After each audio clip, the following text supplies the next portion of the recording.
Hello, hello everyone. Good evening. How are you all doing? Welcome to our Time to Talk, our live conversations about mediumship every 2 weeks. I am Rafael, and I'm here with Guilherme. We are the co-hosts of this program. Good evening, Guilherme. How are you doing? Good evening, Rafael. Not bad at all. Very happy to be here again. Very nice to be here. Today, we are extending our conversation under the same topic, same as last time, the development of mediumship. The question being, can I become a medium? That's the question we've been talking about for the past couple of episodes. And even before I start developing anything and I go through our usual, I just want to talk to people that are out there um, tuning into us. And I want to ask them, please share with us if you've had or if you're going through any experience of ostensive mediumship that you feel comfortable sharing. Because today we want to explore further the why some people are mediums. What's the responsibility that comes with that? So please share with us. Let's make this as interactive as possible. As you type your comments, I'm going to go through the quick mention of the groups behind the initiative, our usual.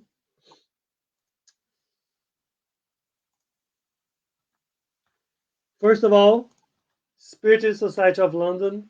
Guilherme and I are members of SSL. That is the group behind this initiative. We are a study group dedicated to studying Spiritist teachings. As our two beloved broadcasters, we have BUS, British Union of Spiritist Society, which is an umbrella organization that pretty much groups as a federation of all of the Spiritist societies in the UK. And we have Kardec Radio, which is a broadcaster for Spiritist content in English for over 10 years. By the way, Kardec Radio has their own app on Apple Store, so you can easily access all of their content, and they have a ton of content. So go download the app, it's free. So, as I was saying before, our episode today is just a continuation of what we've been talking the past few weeks. I'm going to do a super recap, very quick. We understood in the past conversations, mediumship is a natural occurrence. It has been present in history since humankind was present on Earth. In a sense, we are all mediums because we all have some level of sensitivity that connects us to the spirits. But not everyone is an ostensive medium, as this is a characteristic that it's given to people according to their needs or their missions. It's something that is part of your life plan when you are born. We also reflected that being an ostensive medium is not related to being evolved or enlightened. Kardec even mentions that I have so many potent mediums that did not have the moral principles as developed, let's say, and vice versa. So there isn't a connection necessarily. Um, I will repeat. If you are experiencing things that are indicating that you are an ostensive medium, like seeing, hearing, feeling things, first, please pay attention to when these things are happening, what's behind that, what are you feeling. Understand that are there any other sources behind what you're feeling and going through. Don't panic. It's a natural thing. Look for an institution or a group that you trust so you can help you understand what's happening and learn how to put that to good use. We can help you out with a group. If you want to just drop us a messages, get in contact, we can help finding a local group to you that can help. Anyways, I asked you also if you have anything that would like to share, please drop your experiences, either people you know or your own experiences in the chat that you don't mind sharing so we can bring them as we talk. Now, Guilherme, to you. Well, I want to bring back our conversation around why some people are ostensive mediums.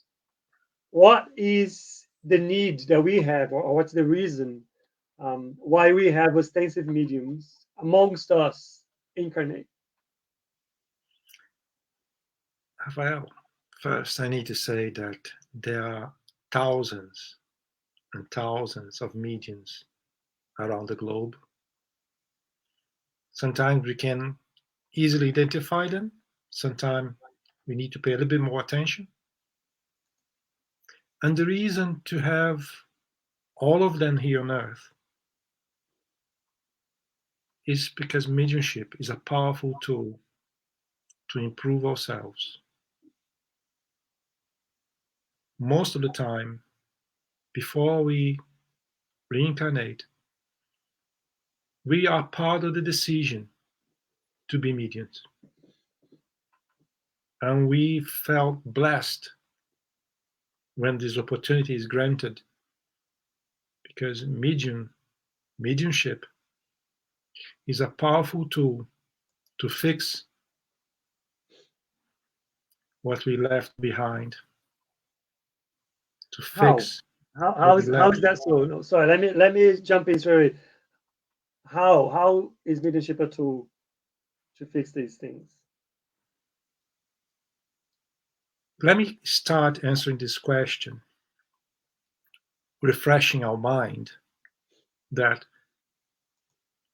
a medium may listen, may write, or even allow conversation to go through him. Through those three examples, and there are more examples we can give, if we direct our mediumship to do good, as we Spiritists call mediumship with Jesus, we will help the spirits. And at the same time, we are helping ourselves. Quite often, if we pay enough attention to those spirits in need, we may prevent ourselves to do the same mistakes. Quite often, those spirits that come closer to us are those we made some bad choices in the past, or we led them to make bad choices. So mediumship is a powerful tool to practice charity. Charity with ourselves and with them. And remember that one day when we all gone from this earth, we may not be 100% well on the other side, and we may need that kind of support from a medium, go through a mediumship meeting, have the ability to speak or send a message through someone to a loved one we left behind. Charity and love. Spirit mediumship is that. If I can resume mediumship with two words, I would say charity and love, because it's one of the best possibilities we may have to practice both of them. Let me ask you a few other things. Very, very nicely said. I think the idea of mediumship as a way to, I guess, help, to put it to use in terms of being a charitable thing to do to help others, but also help yourself in your journey for your betterment is a very spot on perspective. But I'm thinking about, we were talking in the past weeks about the development of mediumship and how some people want to be a medium, and the reasons we were saying last week. What would be the reason if you want to become a medium? Think about the reason behind that and so on. Or if is there anything that's indicating that you are a sensitive medium? And I can speak a little bit about my experience and the spiritist group that I was part of in Brazil. More often than not, the mediums, the sensitive mediums, that would look for the support of the group or join the group, they would come through a painful moment, let's say. They either be going through something that was really affecting or bothering or hurting them. And if we think about how mediumship can be a tool, as you put it very nicely, can be a tool for us to help others and to improve ourselves, why do we so often see people that start looking for understanding and looking into their mediumship by being in a state where they're not quite feeling well, or is they're troubled? Why do you think that happens? And well, first of all, is that a similar experience that you have, and why do you think that happens? Well, my own experience is a bit different than what you described. Uh, I start to be part of a spiritist group since I left my mom's womb. Very young, I was part of this environment, and but I could see many times what you described: a person that comes to the group totally unbalanced. I think it's a nice word to say, unbalanced with themselves and with their own family sometimes. One thing I would like to remind everyone is that a true medium with Jesus in the Spiritism perception should put himself or herself in the position to serve those in need. And before I answer your very, very interesting question, I would like to make a comparison. When you go to a hospital, would you like to be treated by the clerk, by the janitor, or would you like to be treated by the doctor? By the doctor, please. Yes. The doctor has to be prepared. He had to study. He has to give good part of his life to serve people. And then someone may say, well, but we are paying. Yeah, but there's a lot of doctors we don't pay directly. And there's a lot of doctors like Médecins Sans Frontières. They are everywhere in the world. Where you have a war or where you have a crisis, they are there. A medium also needs to be prepared. He needs to understand himself, what he's going through. He needs to understand the mediumship mechanism so he can feel more comfortable with what he's going through and fully understand the processes involved in being a medium to help people. What I said, some people may misunderstand. I'm not in favor of a medium being part of a mediumship university for 7 years, and then it's not what I'm saying. But the minimum is required. The minimum is required for your technician to repair your car. The minimum is required to anyone to perform well in whatever they decide to do. And now coming back to your question, a lot of people comes to the Spiritist Center completely unbalanced. And they will find people to help. They will find people to give the initial guidance. People will recommend to be part of a study group, to let go some of the choices they are bringing into that scenario. I'll give just an example. For example, if you are really fond of alcohol, if you're drinking every day, every hour, it's better stop a little bit if you want to come to that equilibrium again. And people will give you the guidance. And the guidance is not very small. You need to decide to be better. You need to decide to practice charity. You need to decide to help yourself, to help the others. And unfortunately, a lot of people, they are not prepared to let go things from the mundane day, if I can put it this way. Quite Right. often, Go ahead. Go ahead. quite often those persons, they arrive over there, they find the equilibrium because they follow the instructions they've been given. But as soon as they become well again, they're gone. Quite often as well, 6 months later, 1 year later, they knock in the same door. Well, I'm having the problem again. Have you started to do this, this, and this again?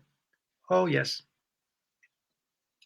So, as everything in life, there's always a choice to make. And to be a serious medium, a reliable medium, we need to let go a lot of things that, don't understand me wrong, they are good. Everything that make us bad in the picture, everything that's not very healthy for our body, quite often it's quite tasty, isn't it? But if you want to be a true, reliable medium, having the support from the benefactors, we need to make a choice. I think what you're describing is pretty much super valid for any commitment to work. Like I think mediumship, if you see that as an opportunity for you to put some time and energy towards something good, it's work, right? You're working on that specific front. And we've been talking about our thoughts and our perispirit and our aura and the energy that we regenerate that envelops us, and how the connection that when somebody is a medium and is receiving a message or working with their mediumship, how the connection happens between a spirit and the medium through their perispirit. All of these sacrifices, that's what you were describing. All of those sacrifices, those are the ones that will help you to keep your mind and your body, spiritual and physical, in a state where you can be more effective, useful in the mediumship meeting. So I think sacrifice is a good word to associate to that. I want to bring a few questions and comments that we received here. And Elsa pointed, already shared here, why people want to be a medium is their preparation for that. And in the beginning, we were recapping, we said, look, we went through and we understand that it's not something that you develop if it's not part of your plan. Let's say if you don't, you come with those skills. But in any ways, studying, education is the base. We were talking about that in our other meeting. Education is the base of everything. So studying to understand what's happening, what you're going through, how you can become better prepared to deal with that and put that to use, like Guilherme was saying, understanding how the sacrifices are part of the preparation, let's say, is super important. Before you speak, just want to bring one comment as well. that's just kind of adding up to our conversation. Nancy says some people don't realize that being a medium brings hard work and much responsibility, and it just goes spot on what we were talking about. Go, Guilherme, go. There was a time when I thought being a medium was a lot of sacrifice. I don't think like that anymore. It's not a sacrifice. When you do something with your heart, become pleasant, become part of your life. When you are restrained to perform your duty, you feel hollow. And with pandemic, it did happens to most of us. Yeah. So when we are young, we think it's a sacrifice. We really do. Because especially when I'm 18 years old, 20, we were talking about that today, right? Yeah. 20 years old, oh dear. Yeah. It is a sacrifice. Yeah. So I have to bring a comment here. Katie, as you were speaking, Katie wrote the same thing. She says, I believe it's worth to say that the sacrifice feels like so only at the beginning. Once we see the benefits, it's natural and pleasant. Mhm. Pretty much what you were saying then. Mhm. They just say one thing, Rafael, before I forget. There is a way to get prepared to be a medium. For example, SSL has a program called POMAP, giving instructions, giving knowledge to possible future mediums. And quite often, people that are really into that kind of study is because they are afraid about something that they don't understand with themselves, or they already know they have some weird thing going on with them and they want to explore. So, as SSL does, I bet there's a lot of options everywhere. But if you guys are interested, SSL may help in that sense. Definitely. Well reminded. um, I want to bring another question here from Faye this time. And I think it still goes on to the development of mediumship and I think the responsibilities that come with it and so on. And Faye was asking, there are lots of stories and warnings against wanting to act as a medium. Could you say something about that? Why are you laughing, Guilherme? Because it's true. Because it's true. I'll make another comparison. It will be very dangerous to try to fly a Boeing 777 if you're not trained to do so. And if you are a passenger of this plane, you want to be 100% sure that the pilot knows what he's doing. With the mediumship, it's the same. You have to have someone that's familiar with this activity, know enough to ensure himself and you, so both can learn together. It's true. It's true because quite often a medium decides not to give away what will make his journey more difficult.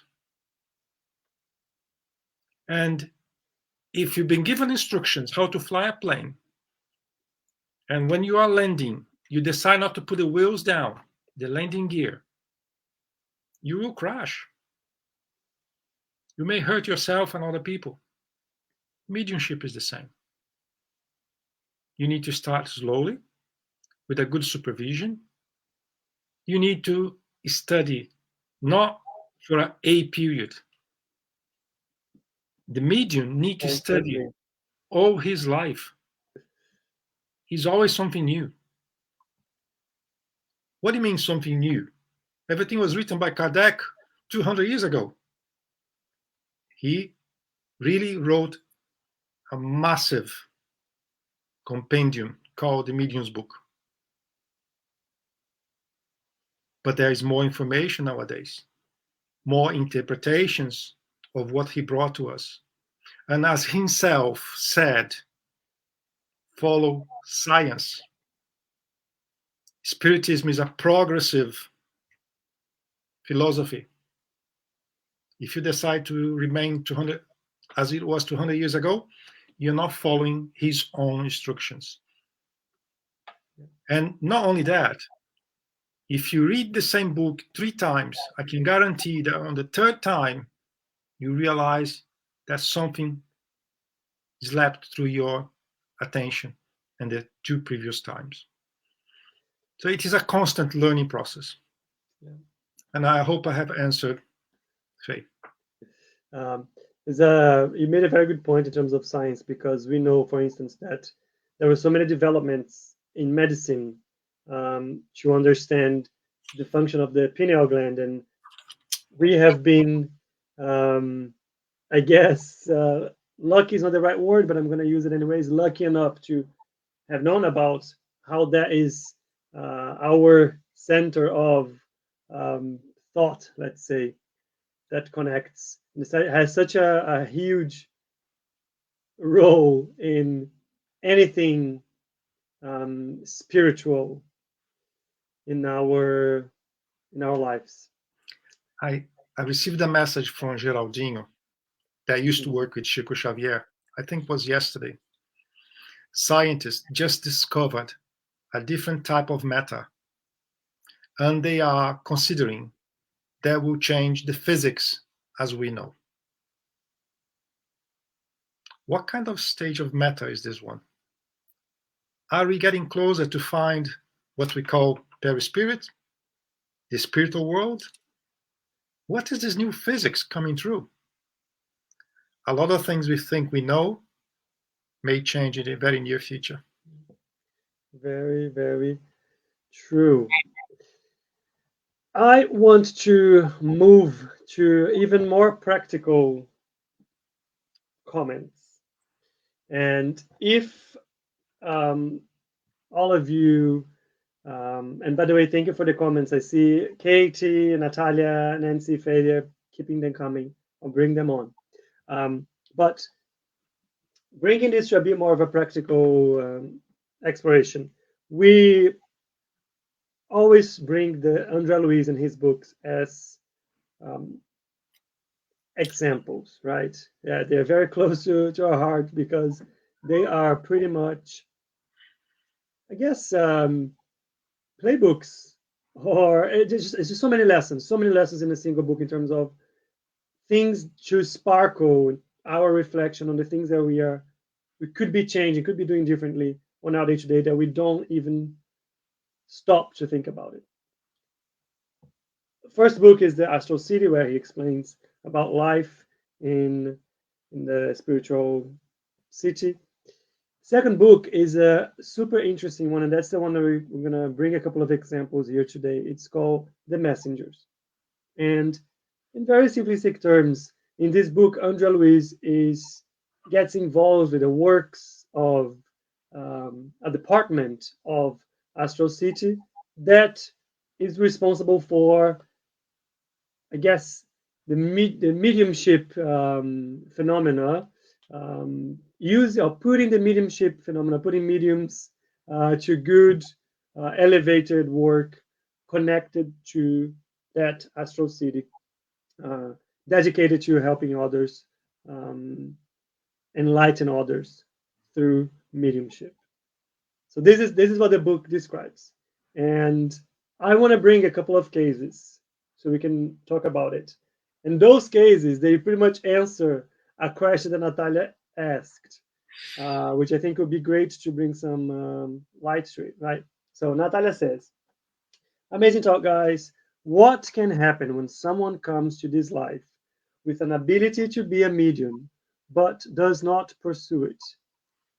It is going against his or her own progress. Let me talk to you about Otavio. Let me bring here. So, chapter 7 of book The Messengers. brings to us the story of Otavio. So Otavio was a spirit that had been preparing himself for 30 years in the spiritual world to return to Earth to work as a medium. In those 30 years, he had received a lot of help from benefactors, spiritual friends, directors, anyways, a lot of help from a very broad group of uh, people, of spirits. He would have, when he was planning his life on earth, he would have health, he would not get married, but he would be entrusted 6 orphans that were spirits that had helped him, had worked hard for him in the spiritual world before his return. So there was a way of actually saying thank you and equalizing his debt before those 6 spirits.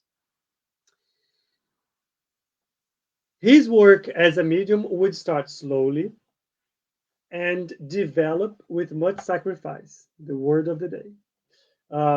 He would be sent more and more material the more he demonstrated self denial, detachment from material possessions, disinterest in gratifying the physical senses. Anyways, and he demonstrated his commitment to the work. He came to Earth, he had everything in place, promising life to show loyalty and devotion to his benefactors and instructors. Guess what happened? He forgot all of his commitments. When his mediumship started to show some signs of development, and when he was introduced to a spiritist center that had very good evangelical orientations, this is, by the way, this would be the center where he could put his faculties to good use. He lacked loyalty and faith that a true worker needs. So the commitment, the sacrifice, the trust. He wasn't strong enough. He didn't have that to go on. He refused to trust his spiritual guides, could only criticize what the others around him were doing. But even though all of those things were coming through and he was pretty much not stepping to the plate, the calls, the elevated and sacred calls kept coming, continued to come, but he doubted them and interpreted them as hallucinations, didn't trust them, and so on. He looked for help outside the Spiritist faith. That ended up putting him in contact with people that did not have a true understanding about mediumship, um, that sent him in a path of abuse of his faculties. After some time, when his father died, in his personal life, his father died. He turned his back to back then his mother-in-law, and sorry, not in-law, his stepmother, and her kids. And then when she was taken, he abandoned the 6 little orphans that she had left behind that should have been entrusted to him. He abandoned them. He ended up marrying someone purely based on, let's say, material, lustful purposes. The wife that he married was connected, an inferior spirit in relation to his preparation, was connected to inferior spirits as well, who became his kids, who became his son, and he was tormented, living a tormented life that resulted in an early death when he was 40 years of age. Otavio's downfall.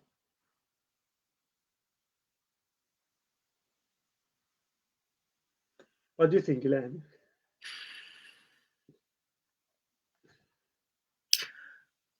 Well,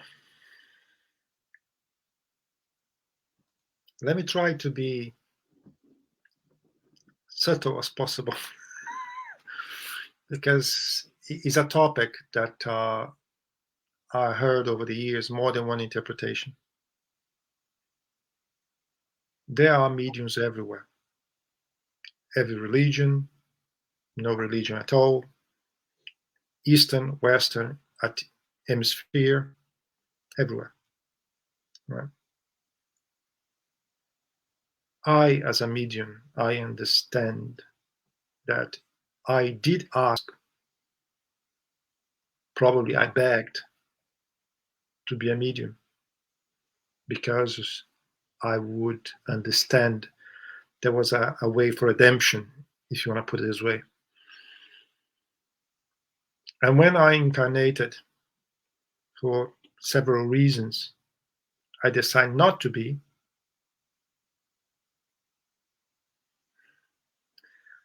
A lot of effort has been given from the benefactors, and even from myself, to be a medium. It doesn't mean that you will waste your incarnation, but you will lose a massive opportunity to move forward faster. Speaking about my wife, she advocates that a medium can use his abilities without practice ostensive mediumship. And to a certain extent, she's right in my eyes. But nothing will convince me that I'm still wasting a massive opportunity. Because if I'm a medium, it's because I'm here to serve, and the mediumship will help me to serve better. It will help me to repair my own undoings.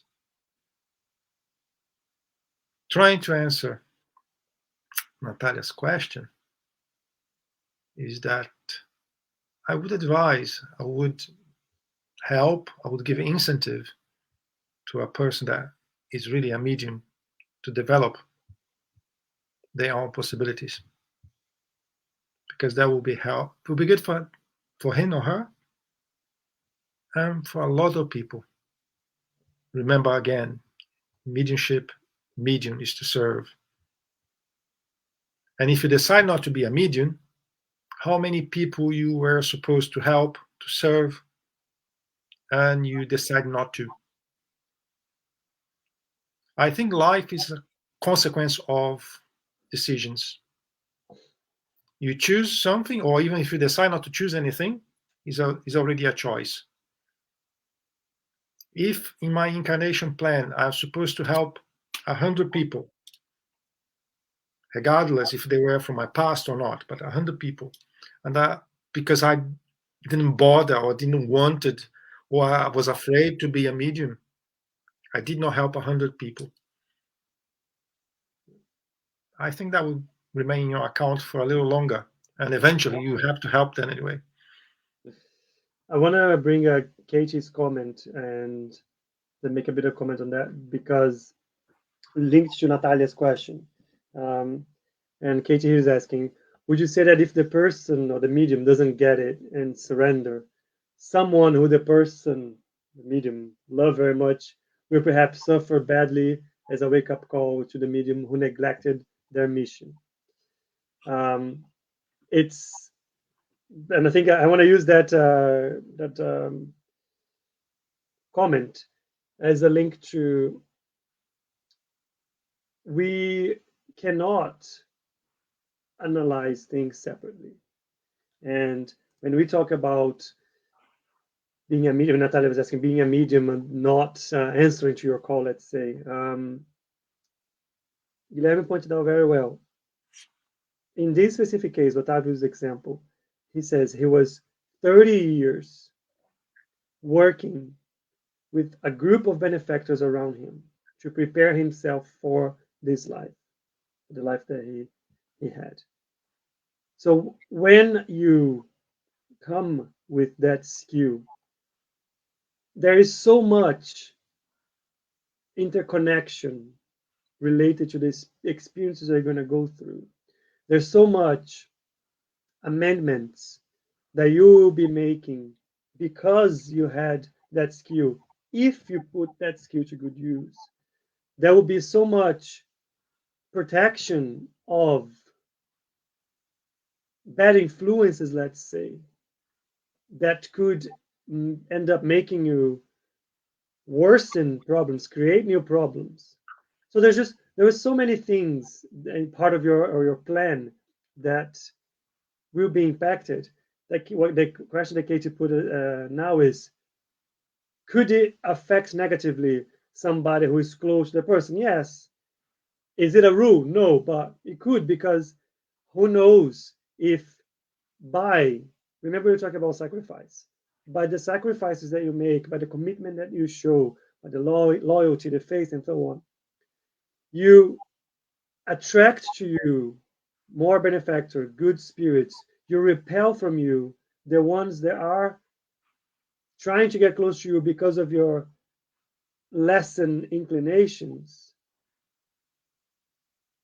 The less likely you'll be to succumb to any temptations, let's say. I don't like to use the word temptations because it feels very like biblical and moral. But what I mean is, when you are faced with opportunities of doing things that can be positive or negative, detrimental or not to you or others, the better surrounded you are, the more support, the more likely you'll be to make the right decision. The less you are, the other way around. Well, let me just take a look at the other comments here. Can I just make an Go, example? Guilherme. Yeah, of course. Me and my wife, we are living peacefully in London. I just had a job offer. I may work in Brazil, in US, or in Germany. If I decide to go to any of those countries, my life will change. Can be better over there or can be worse. So every decision we make, there's a plus and minus. And thinking about my wife, thinking about my kids, to a certain extent, they will feel the reflex of my choice. There is no such a thing as someone suffer in place of another. We have some hiccups in the way, but it's not like the son suffer in place of the father.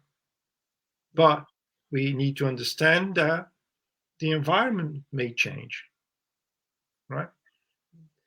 You put it brought to my mind, not you, they did. An example, someone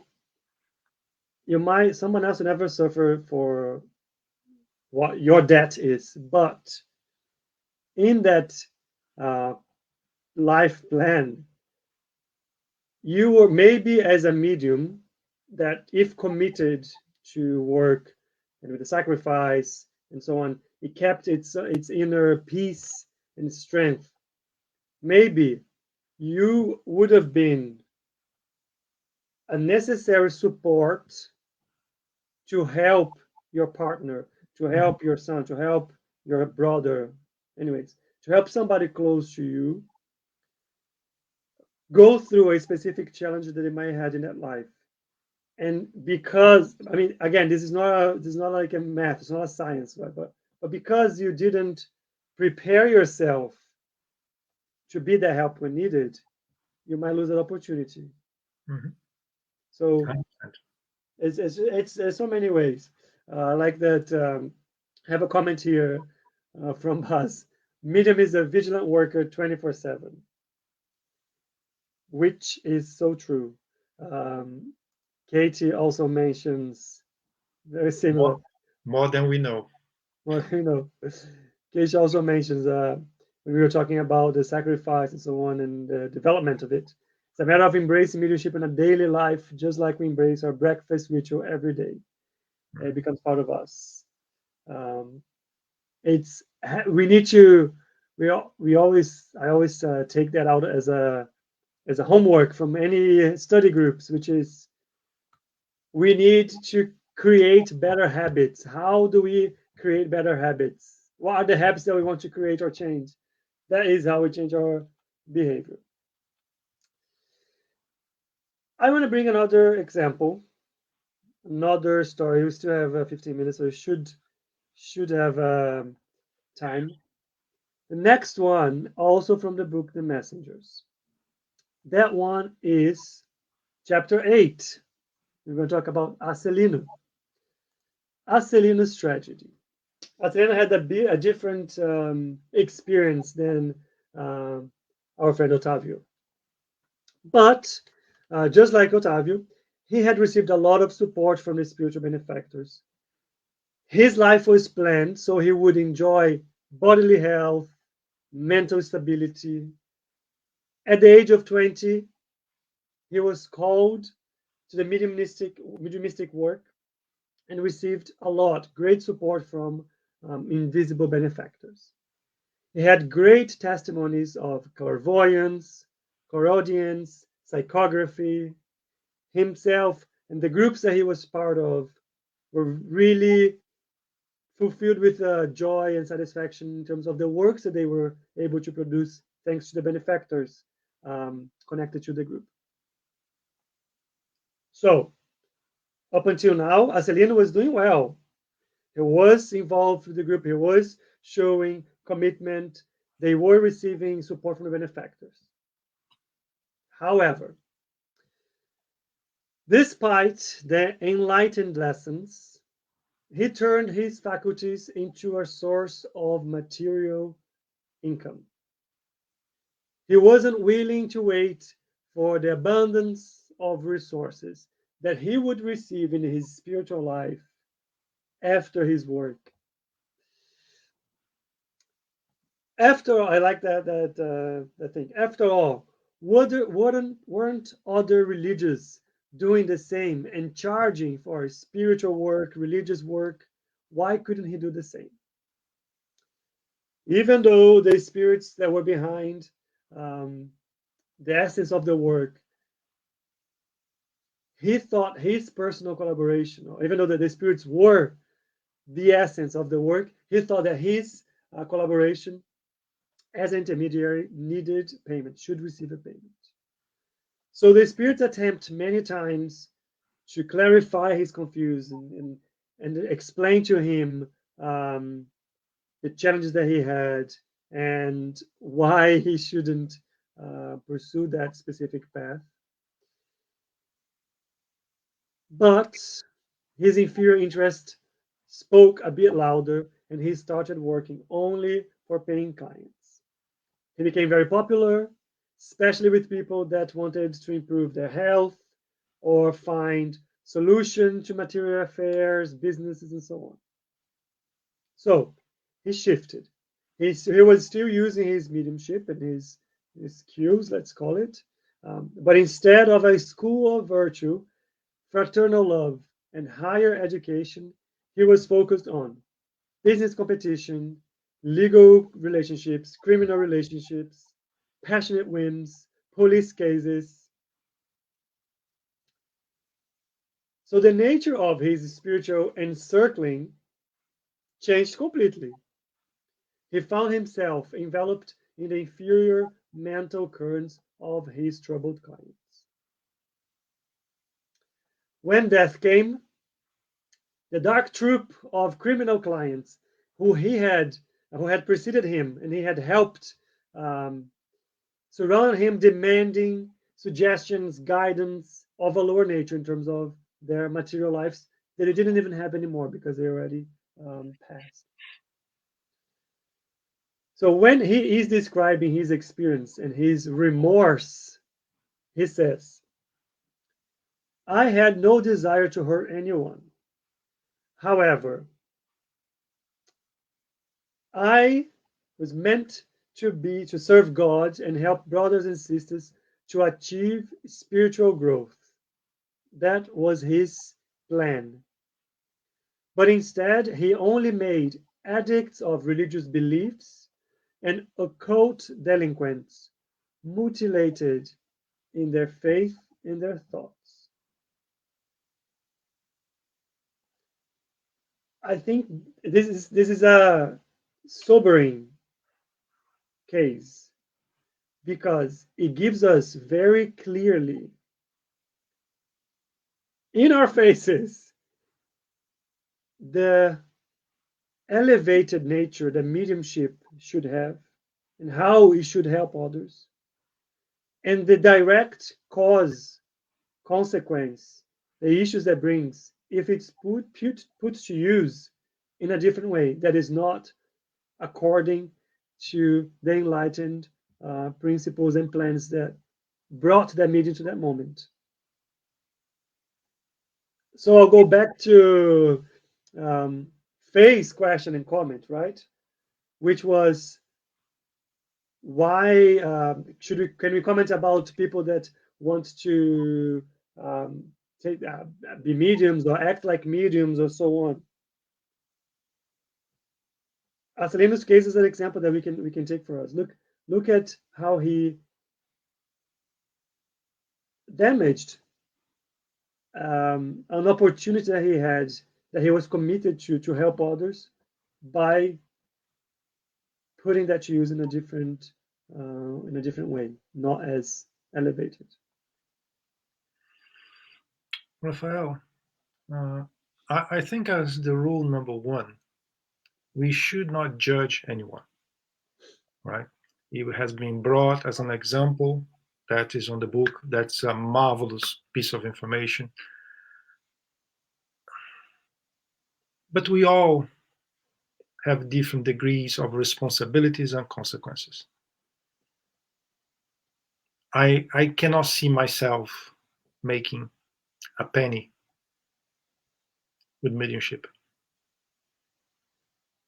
to the point I think I mentioned here before. Even I paid to go to learn about Reiki and everything like that, and on the end I said, "This is mediumship, not for me." There's a difference between someone that have the spiritism knowledge and someone that doesn't. If someone has been in the spiritism environment, learned what we practice, how we practice, and decide to go away from what we practice, like the example you gave, he knows. He has been familiar for years with the good practice, as we call good practice. He knows the consequences. And I will get a medium from the other side of the world, never heard about spiritism, never heard about Kardec, never heard about anything. He just practiced what he doesn't even know what is in reality.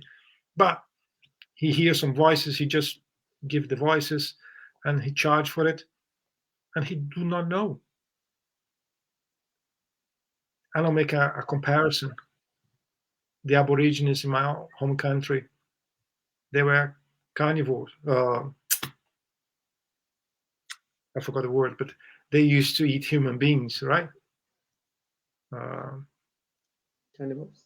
Cannibals, yes. Thank you. But they didn't know better than that.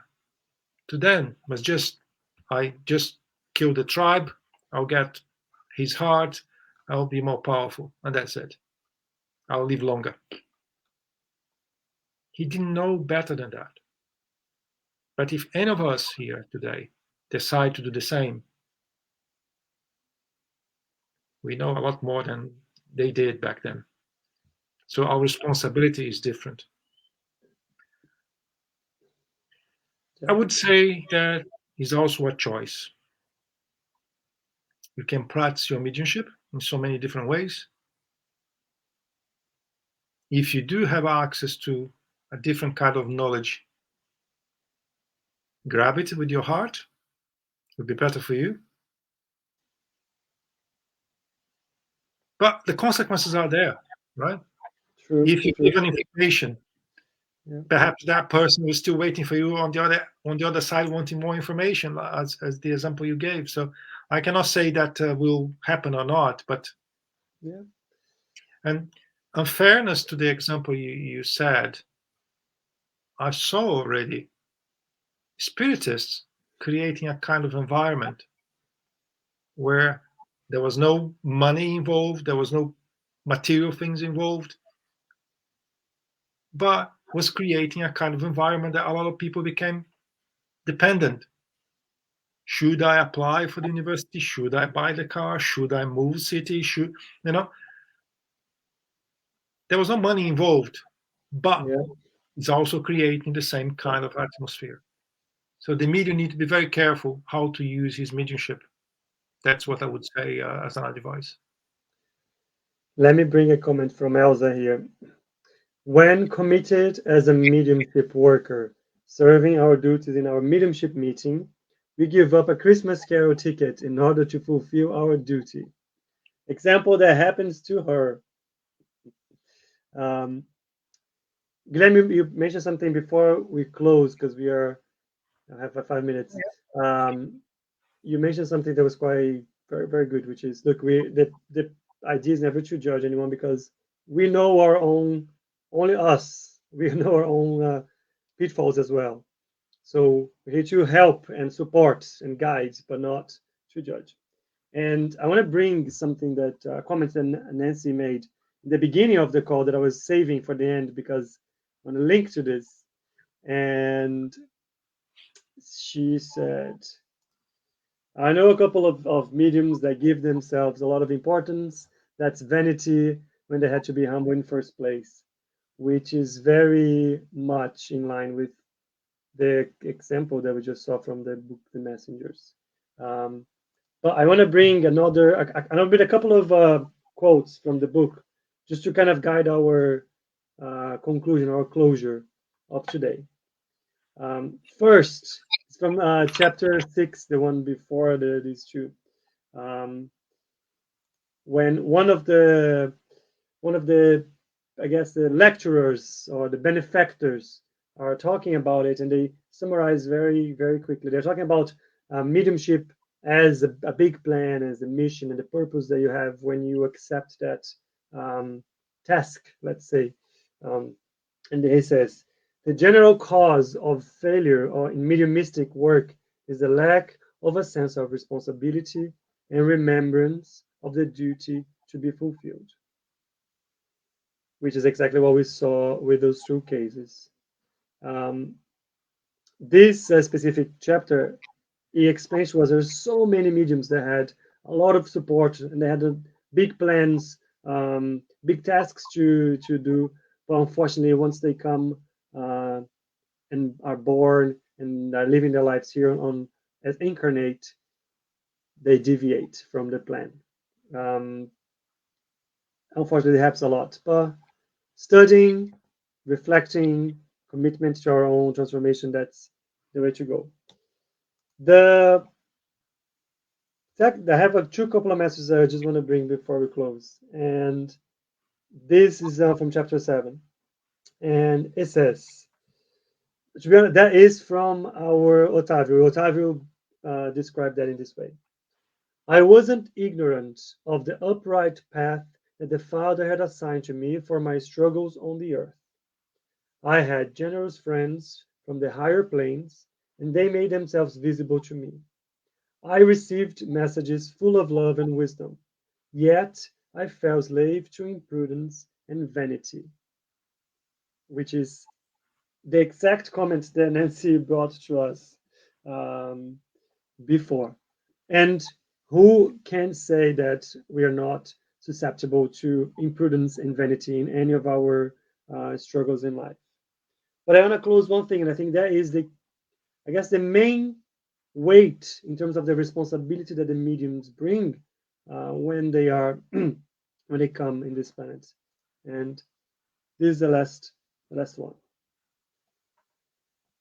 Spiritual duties are concerned with eternal interests.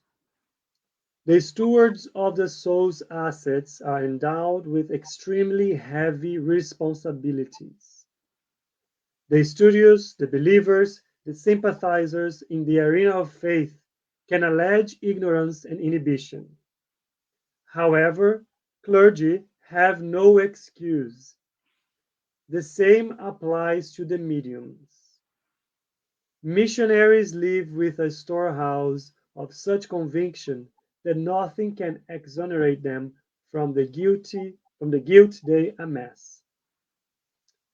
This one is, I'm going to leave this as a reflection because, again, if we think that we want to develop mediumship, we want to become mediums, let's reflect on the responsibility that comes with that. Because if you have that, there's no denial, there's no doubt, there's no question of the spiritual life, of anything.